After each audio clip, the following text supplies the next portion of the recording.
back end, behind the scenes data on the Hey, what's up, website. Now, guys? I've just been to kind of show offline you for what a I few mean, days. to prove that this is New I York was having Times, you know, you can see crazy the disconnects last headlines time I played, so right here. hopefully it's gonna Prominent work a little bit Republicans better. are continuing to close I'm ranks just around gonna President chill in the Trump. background and Blah, let the blah, radio play. blah. Cheers.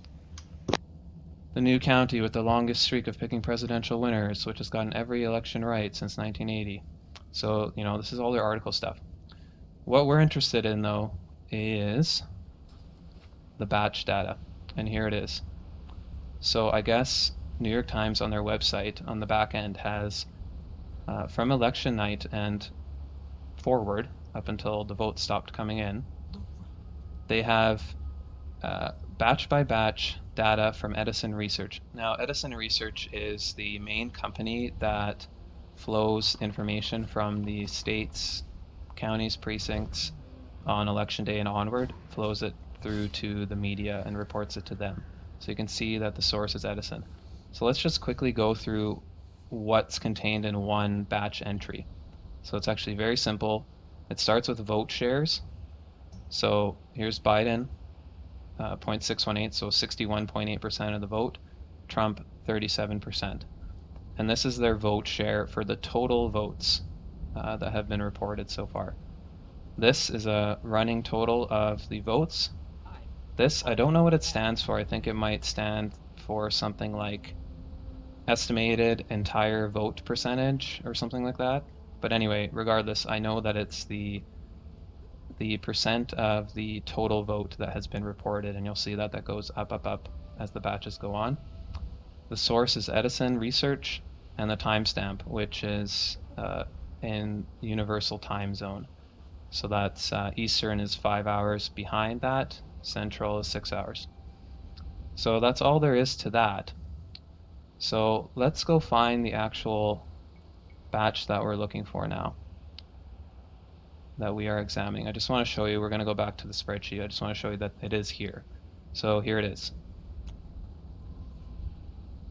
53.4, 45.4.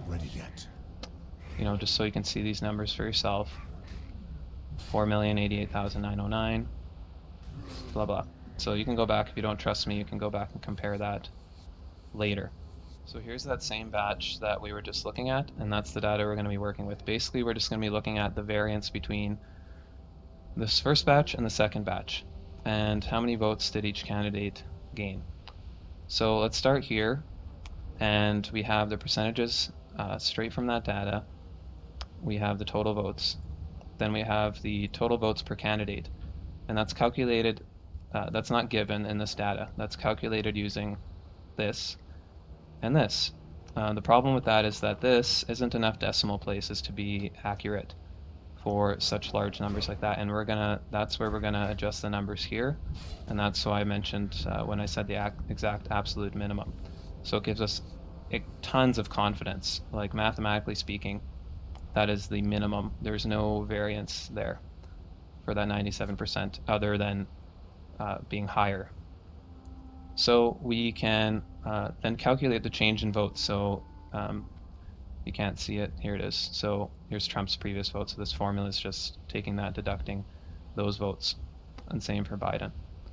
Again, I'm not going to go into every single thing in detail. You can check out the math for yourself.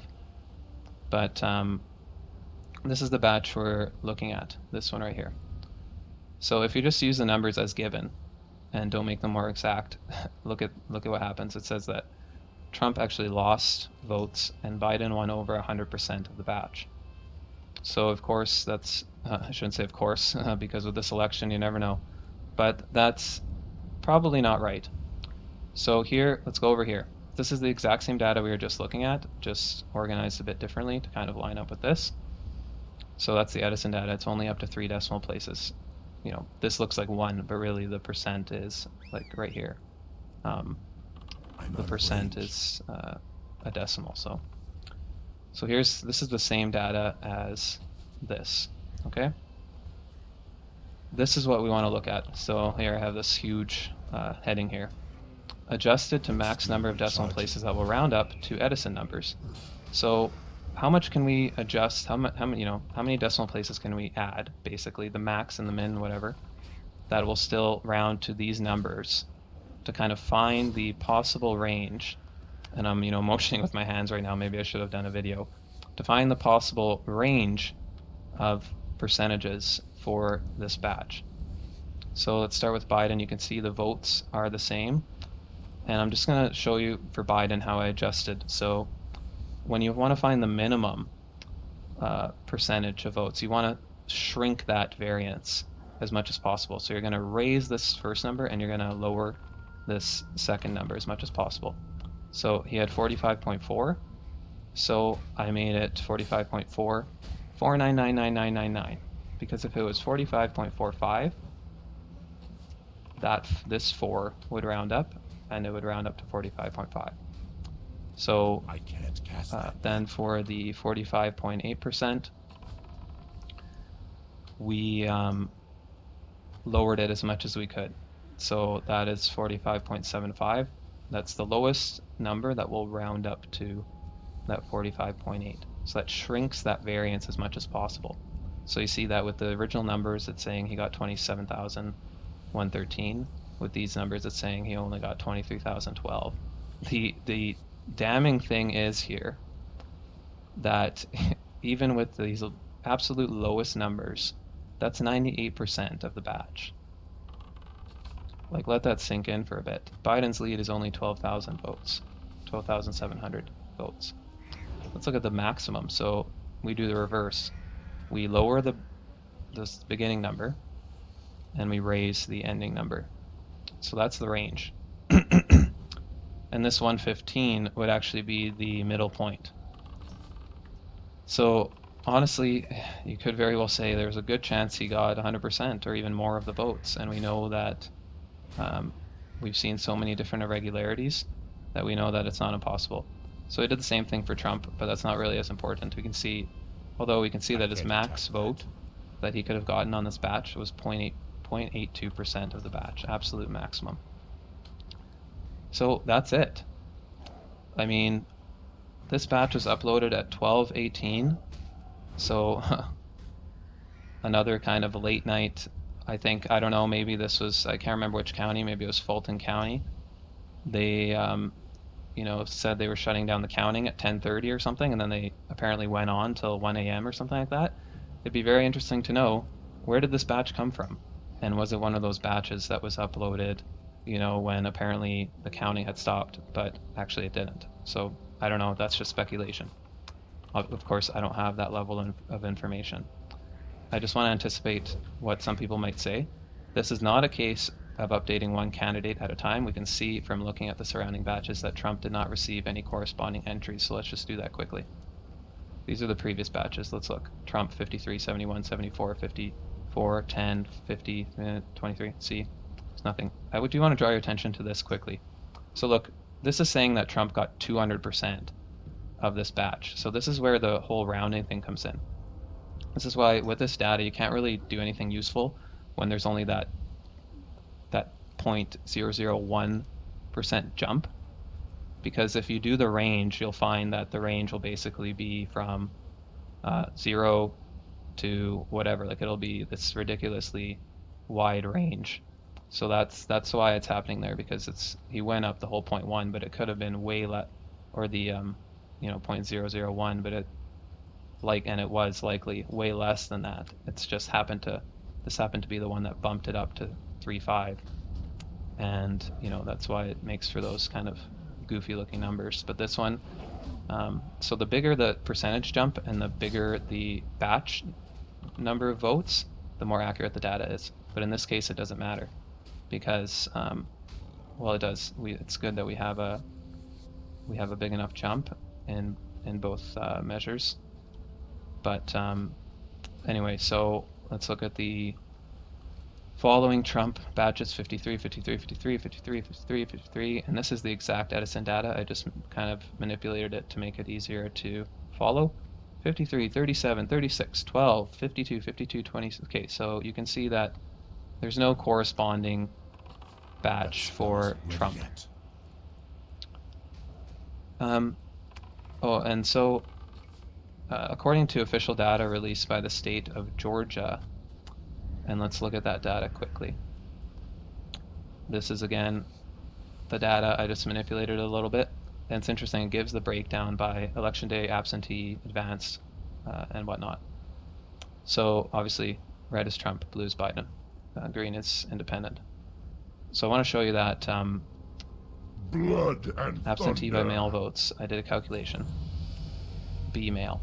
Go forth So the to county victory. in which Biden got, this is Biden's Strength. percent of the mail-in vote in that county, ranked from highest to lowest. So even in the top county, Biden got 86.39% of that mail-in vote, which, I mean, that's a thing to discuss for another time. These crazy numbers in a handful of big Democrat-controlled cities, these crazy ratios and these crazy ballot dumps in the middle of the night. But that's something to discuss for another time. So that makes this batch of votes extremely suspect. Even if we give them every single allowance, we're as generous as possible. We use the minimum number. We use this max. We pretend that this is 100% mail-in votes from the best county for Biden at 86. Still, I mean, that's not going to flip the election if that's, but that's thousands of votes. And that's being as generous as possible. This could be higher. And his actual, this could be lower. His actual percentage of the votes could, be lower. It could be lower than this, right? It maybe isn't all mail-in votes, So anyway, I think this data is very strong. It's very conclusive because I'll show you, just to compare for a second, I have other anomalies here. And so, for example, this is the Michigan, the huge dumps in Michigan, 97, 94. And those are strong. Those are very, that's very strong evidence as well that would warrant investigation. But look at the range is a lot bigger. But let's look at, some other ones I thought maybe looked suspicious on first glance, say in Pennsylvania. 92, 93, 94.67, but look at the range again. I guess because the shift is not much and the batch is not much. So the range is actually rich. So in terms of the range, it's not as strong of evidence. And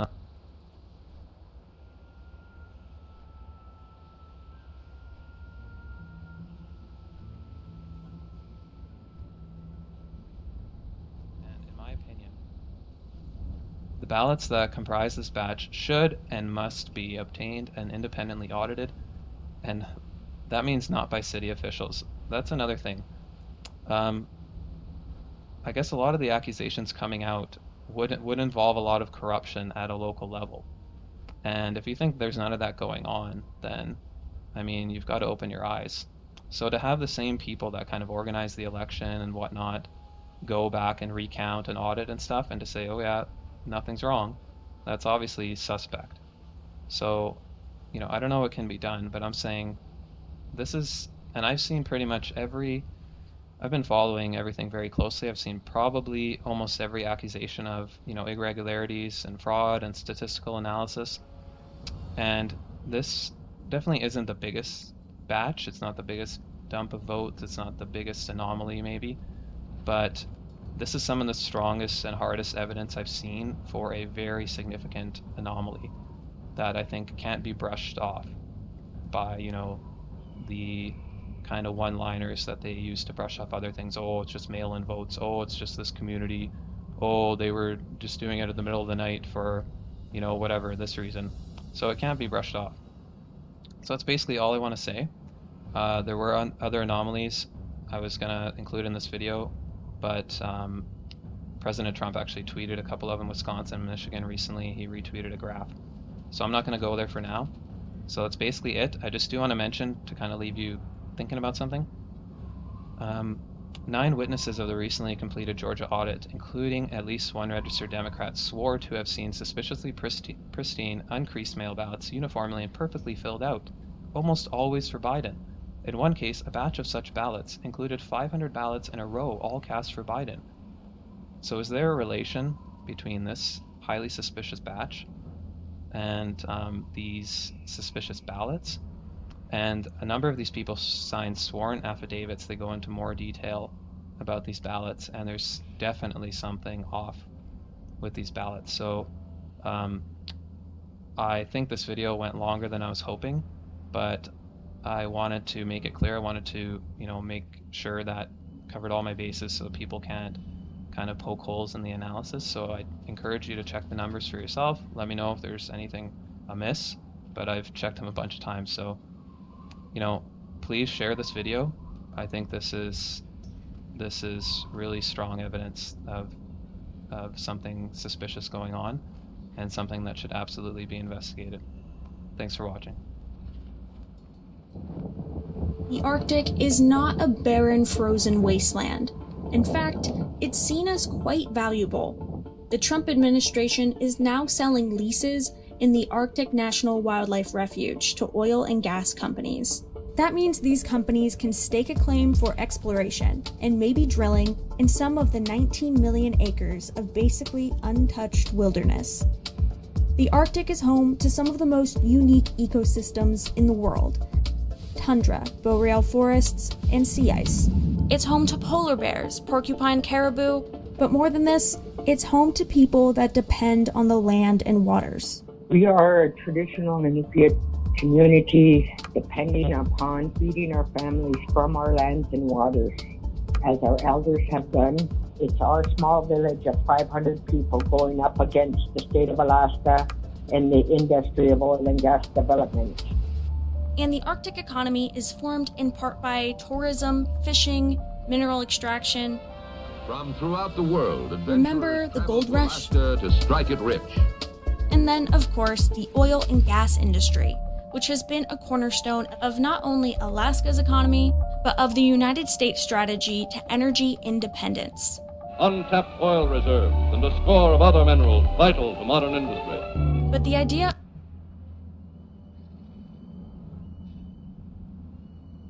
Oh, thank you very much.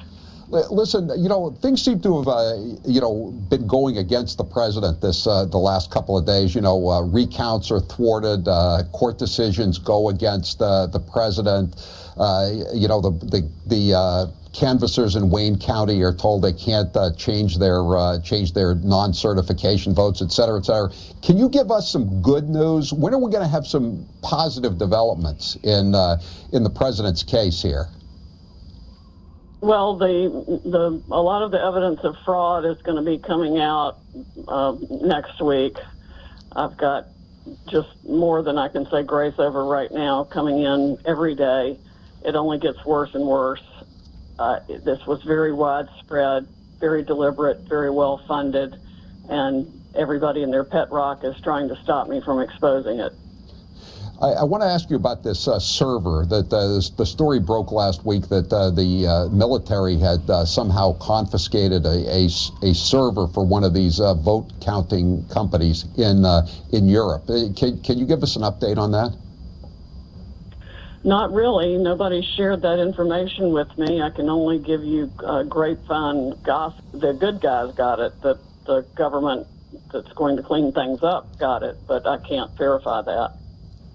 Shouldn't you know about that if it had happened, though? I mean, you would need some of that information. I mean, there would be your smoking gun, right? If they have. Oh, yeah, there would be beyond a smoking gun, but you have to realize how many forces, including many in the government, have benefited from this system. They knew it worked the way it worked, and they used it to install the people they wanted to install in particular offices. I think the fraud in the election goes much farther than just the president. I think they did it to John James. I think they did it to Leon Benjamin. I think they did it to any particularly strong Republican candidate this time around.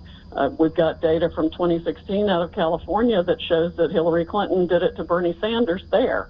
And then when people told him about it, instead of exposing it, he sold out. He has a new lakefront home on Lake Champlain, Sydney. Right.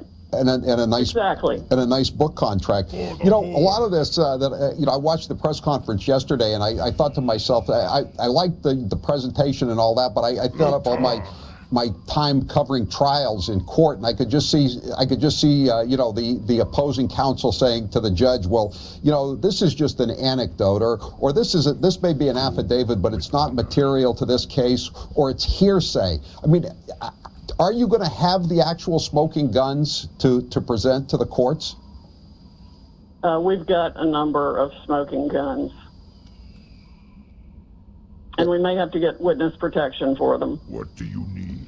So you're gonna be able to show votes changing. I mean, we've seen the computers, the freeze frames on the TV screens of the votes changing, or on the computer screens. Are you going to have the actual the actual solid evidence that those votes were being changed by these companies? We have a lot of extremely solid evidence. It's beyond impressive and absolutely terrifying. And where are you gonna file the first cases? Oh, I haven't decided yet. We're working on several of them that we will probably file almost simultaneously, as close together as we can, and hopefully before the end of next week.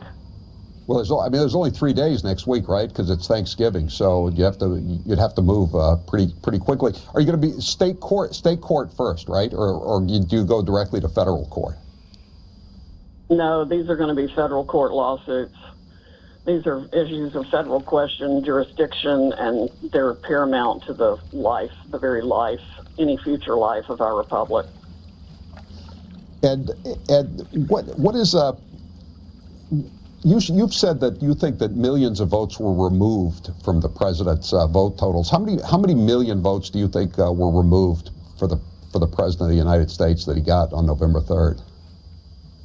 Well, my pure estimate at this time is roughly 7 million, but it might be more. We're also getting some data that reflects that millions, not just a few hundred or thousands, but some millions of dead people voted, which would have been, well, any of that actually each instance of that is a federal crime, federal felony.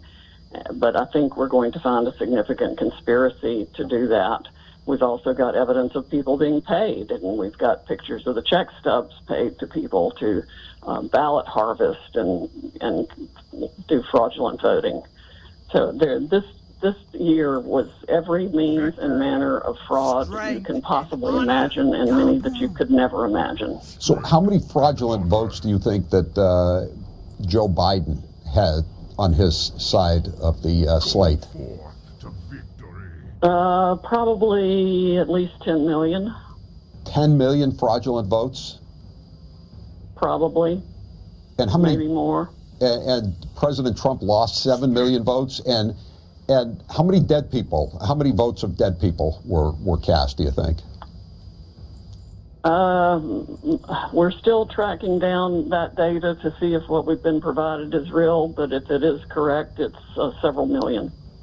So did most of these votes disappear for the president and appear for Joe Biden in those states that are still being fought over? Or did this go on? How many states did this go on in? I think there were several ways that they did this. One was an algorithm that I believe they ran nationwide, but I can't say that for sure yet because we haven't had the time to run the data nationwide. But that would typically be the way it would be done, and certainly make it less apparent that it had been done in any one place if they ran the algorithm consistently across the country. So, for example, they could literally dial it to every time there was a vote for Trump, or that it be weighted at 0.75, and every vote for Biden be weighted at 1.25. And do that all the way across the country, and it would be very difficult to know on the, as the votes come out, that anything like that had been done. I forgot what they call it, but there's a provision for it in the software that everybody bought and used. And the software goes beyond just Dominion systems. Others used similar software with the same DNA code in it as well. So I don't think any state was safe from it, despite the best efforts of some not to use the Dominion voting systems, which were clearly fraudulently created and sold. Are you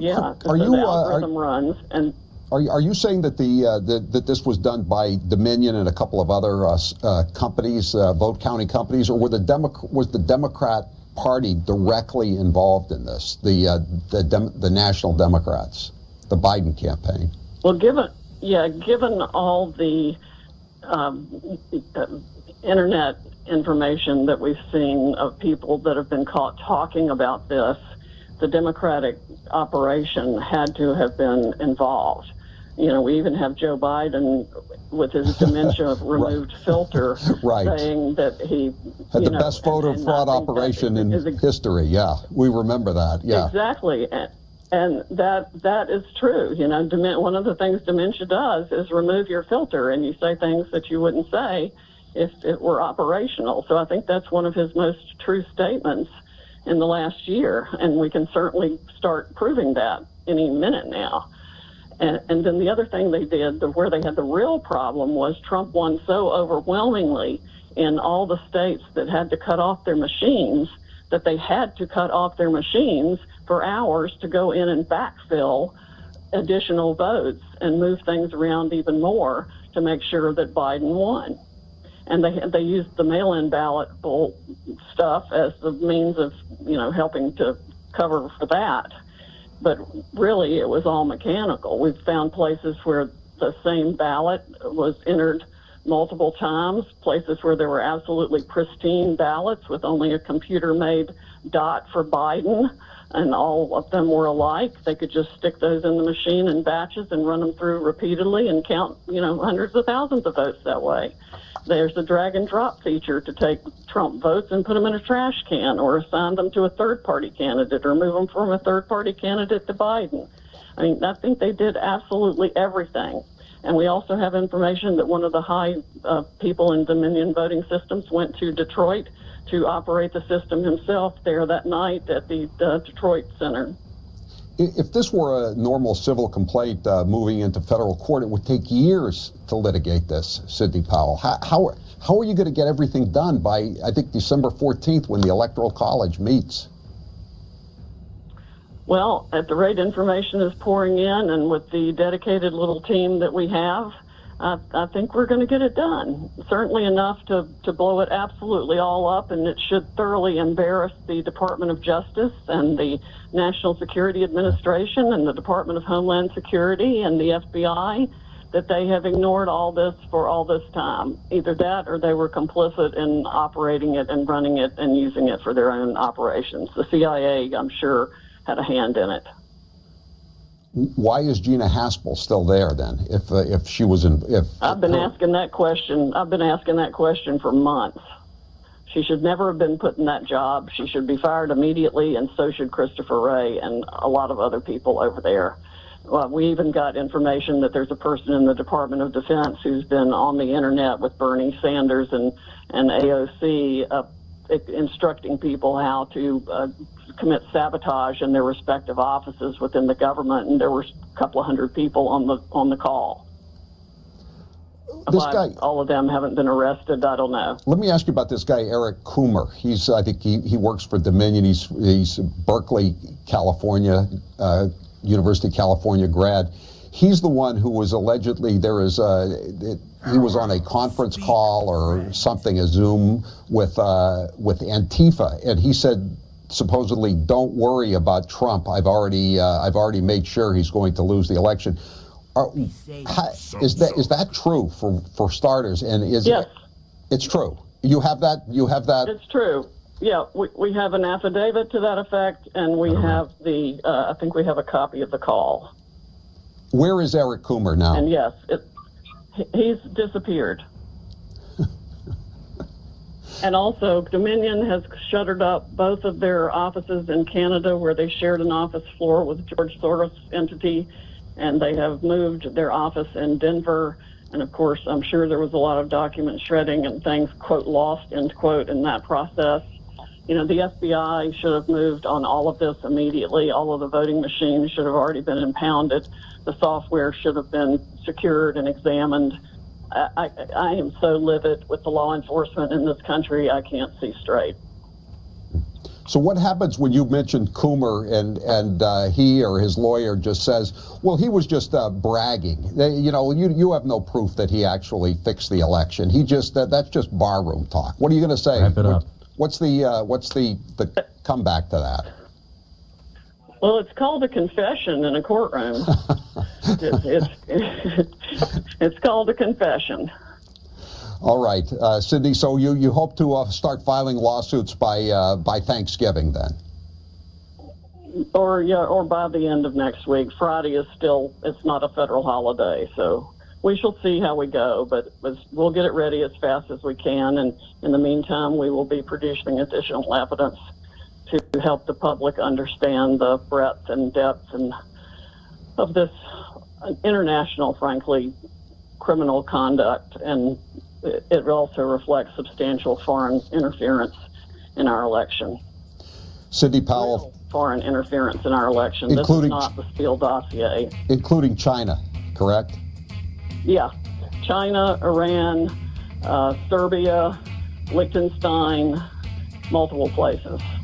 All right, Cindy Powell, lawyer for Donald J. Trump's campaign. Thank you very much for being with us. We appreciate it.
Strength. Glory to the Horde. Thrall Hall. For the Horde. Speak, friend. Go forth to victory. What can I help you with? What are you looking for? Go. Mokra.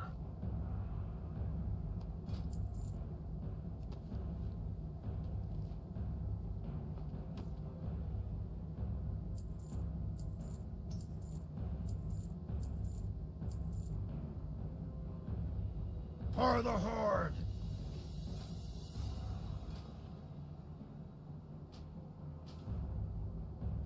Zug Zug. Dabu.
What are you looking for?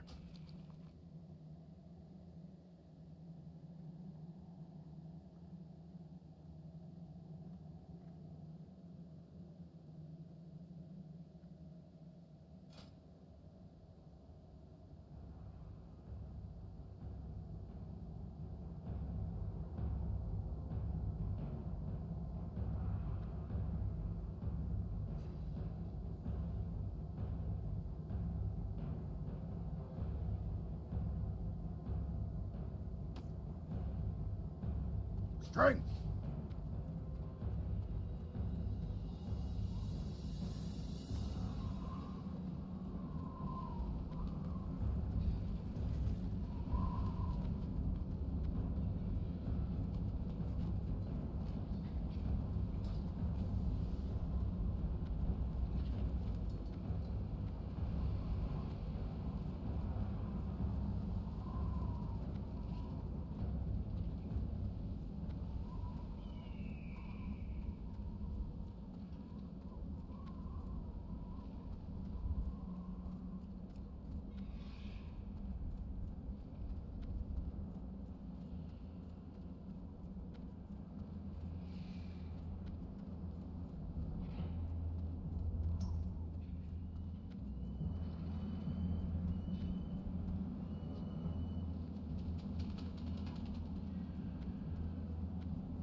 Trollhall.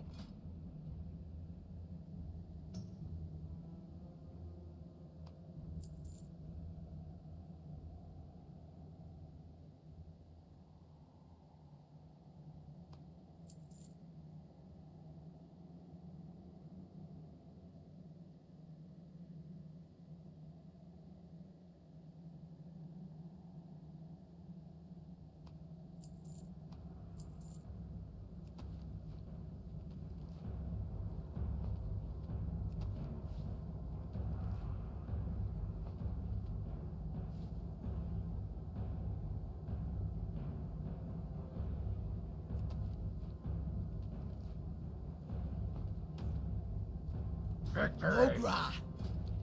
For the Horde! Blood and thunder. Dabu.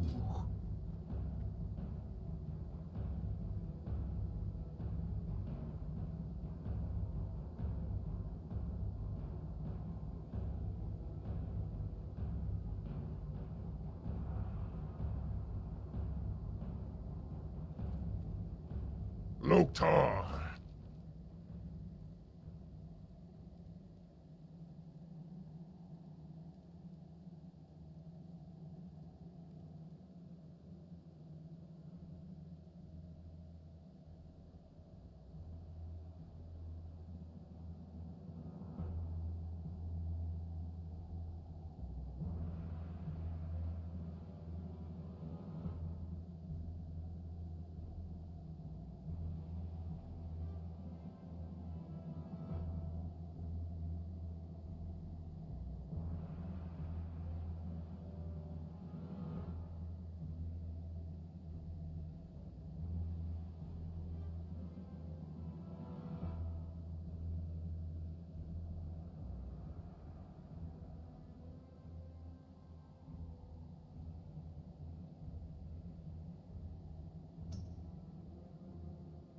Go forth to victory. Strength and honor.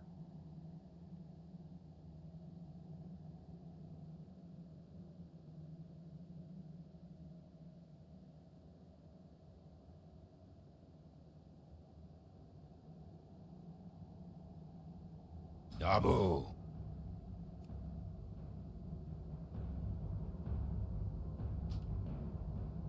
Speak.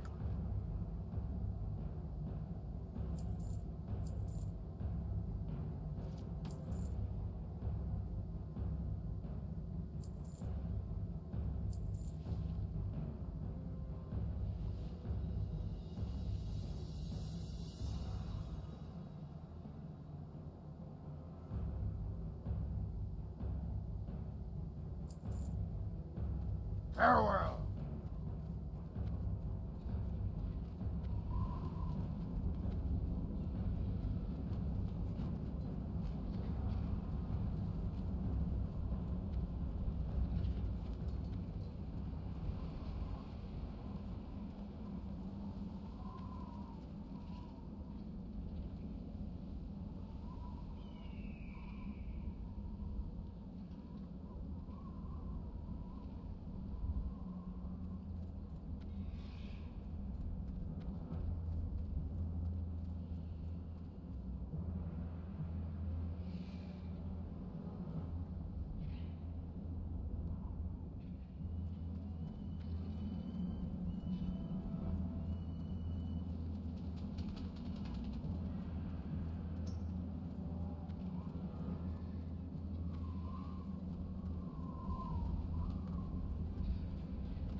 Thrall, halt!